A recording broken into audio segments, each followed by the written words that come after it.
because you're not seeking completion anymore, you're already complete. Now this sounds wonderful in theory, and in many ways it is. There's a tremendous freedom in not needing others to validate your existence.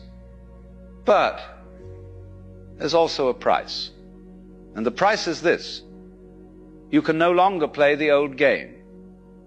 You can no longer pretend that the theatrical performances of conventional romance are real. You can't fake being swept away when you see too clearly how the sweeping is done. This is where the loneliness comes in. Not the loneliness of being physically alone. That's easy. You can sit by yourself for hours and feel perfectly content. No, this is a different kind of loneliness. It's the loneliness of seeing through a game that everyone else is still playing. It's like being the only adult at a children's party. The children are having a wonderful time.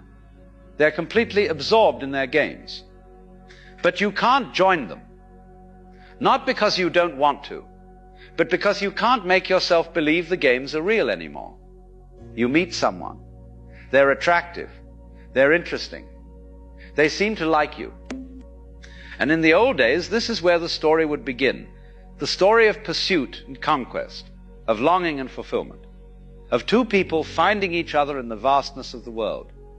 But now you see the story before it even starts. You see how it will unfold. The initial intoxication, the gradual revelation of flaws, the negotiation of needs, the slow recognition that neither of you can give the other what they're really looking for, because what they're looking for doesn't exist outside themselves. And so you hesitate, not out of fear, but out of clarity. You cannot walk into a trap when you see it so plainly. You cannot drink the poison when you know what's in the cup. And this hesitation, this inability to throw yourself into the old drama, it sets you apart. Others sense it. They feel that you're not playing by the usual rules, and it makes them uncomfortable, or it makes them curious, but either way, it creates distance. Here's what nobody tells you about awakening. It raises the standard. Before, you might have been content with someone who made you laugh, someone who found you attractive, someone who filled the evenings with conversation. But now, that's not enough. You're looking for something else, something that has no name in the usual vocabulary of romance. You're looking for someone who has also seen through the game, someone who knows they are already whole, someone who isn't trying to use you as a missing piece in their puzzle. Because only then can you meet each other as you actually are, not as fantasies or saviors or solutions to loneliness, but as two expressions of the same reality, two waves that have both realized their ocean. And here's the difficulty. Such people are rare, extraordinarily rare. Most people are still caught in the old story. They're still looking for their other half. They're still trying to build their identity through relationships.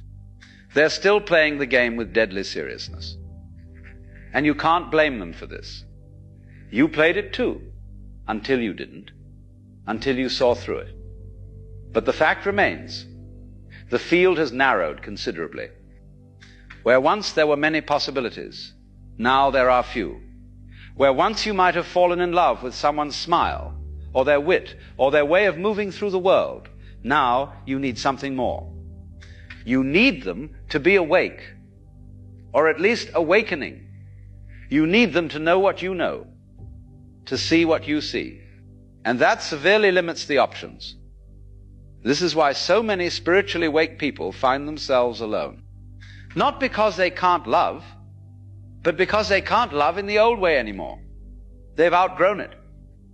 Like a child who has learned to read and can no longer find satisfaction in picture books. The old stories don't work anymore. They need something more substantial, something real. And sometimes, often actually, that something real doesn't appear. Years go by, you meet people, you have conversations, you feel connections, but none of them go deep enough. None of them touch the place where you actually live.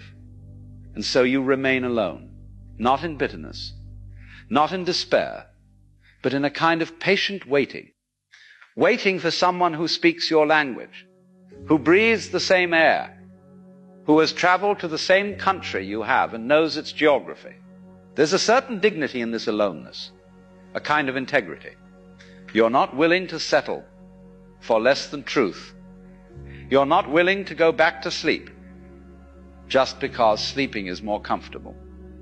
You'd rather stand in clarity, even if it means standing alone, than kneel in illusion with company. But let's be honest, it's not always easy. There are nights when the silence feels heavy, when you wonder if you've made a terrible mistake. When you look at people in their ordinary relationships, with all their ordinary dramas and compromises, and you think maybe that would be easier. Maybe you're asking too much. Maybe this clarity you've gained has cost you something precious. And you'd be right. It has cost you something. It's cost you the ability to be satisfied with illusion. It's cost you the option of using another person to avoid yourself. It's cost you the comfort of not knowing what you know.